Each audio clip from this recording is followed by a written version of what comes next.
بسم اللہ الرحمن الرحیم۔ السلام علیکم۔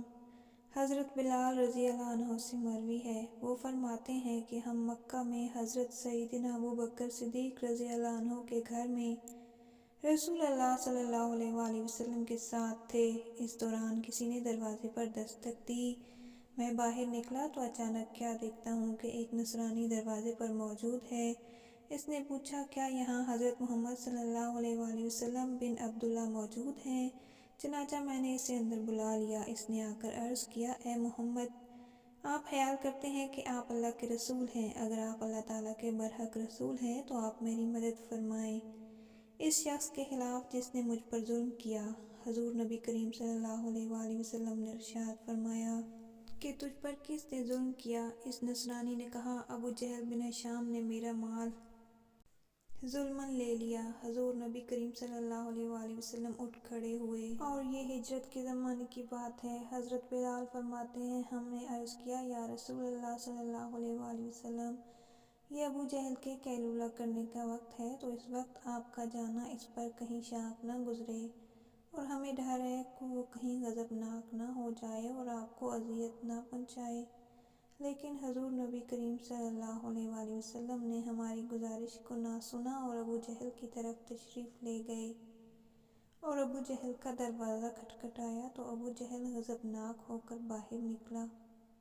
اچانک دروازے پر کیا دیکھتا ہے کہ رسول صلی اللہ علیہ وآلہ وسلم تشریف فرما ہے۔ ابو جہل نے کہا، اندر تشریف لائیں، اور ساتھ ہی کہنے لگا، آپ میری طرف پیغام بھیج دیتے تو میں آپ کی خدمت میں حاضر ہو جاتا۔ حضور نبی کریم صلی اللہ علیہ وآلہ وسلم نے ارشاد فرمایا، تو نے اس نصرانی کا جو مال لیا ہے تو اس کا وہ مال فوراً واپس کر۔ ابو جہل نے کہا، کیا آپ اس کام کے لیے تشریف فرما ہوئے؟ اگر آپ اس کام کے بارے میں کسی شخص کے ہاتھ پیغام بھیج دیتے تب بھی میں مال واپس کر دیتا۔ رسول اللہ صلی اللہ علیہ وآلہ وسلم نے فرمایا، بات کو طول نہ دو اور تم اس نصرانی کا مال اس کو واپس کرو۔ ابو جہل نے اپنے غلام سے کہا کہ اس نصرانی کا جتنا مال تو نے لیا ہے فوراً اس کو نکال کر دے، اس کے حوالے کرو۔ حضور نبی کریم صلی اللہ علیہ وآلہ وسلم نے ارشاد فرمایا کہ اے آدمی، کیا تیرا مال تجھ تک پہنچ گیا ہے؟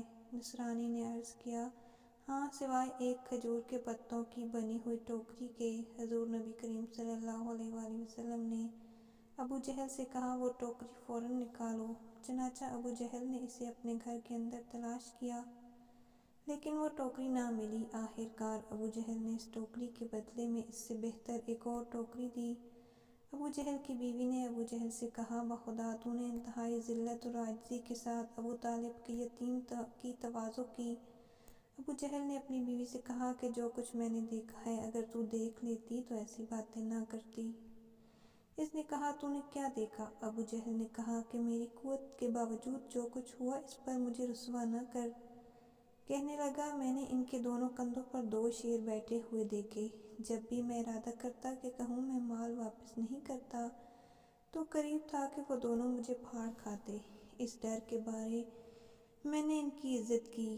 حضرت بلال رضی اللہ عنہ نے فرمایا کہ جب نصرانی نے سارا منظر دیکھا جو منظر ابو جہل دیکھ چکا تھا تو اس نے زبان حال سے کہا، یا محمد، الک رسول اللہ و دینک حق، کہ اے محمد، آپ اللہ کے سچے رسول ہیں اور آپ کا دین برحق ہے۔ چنانچہ اس نے اسلام قبول کر لیا اور اس کا اسلام قبول کرنا ایک مظلوم کی مدد کرنے کی برکت سے تھا۔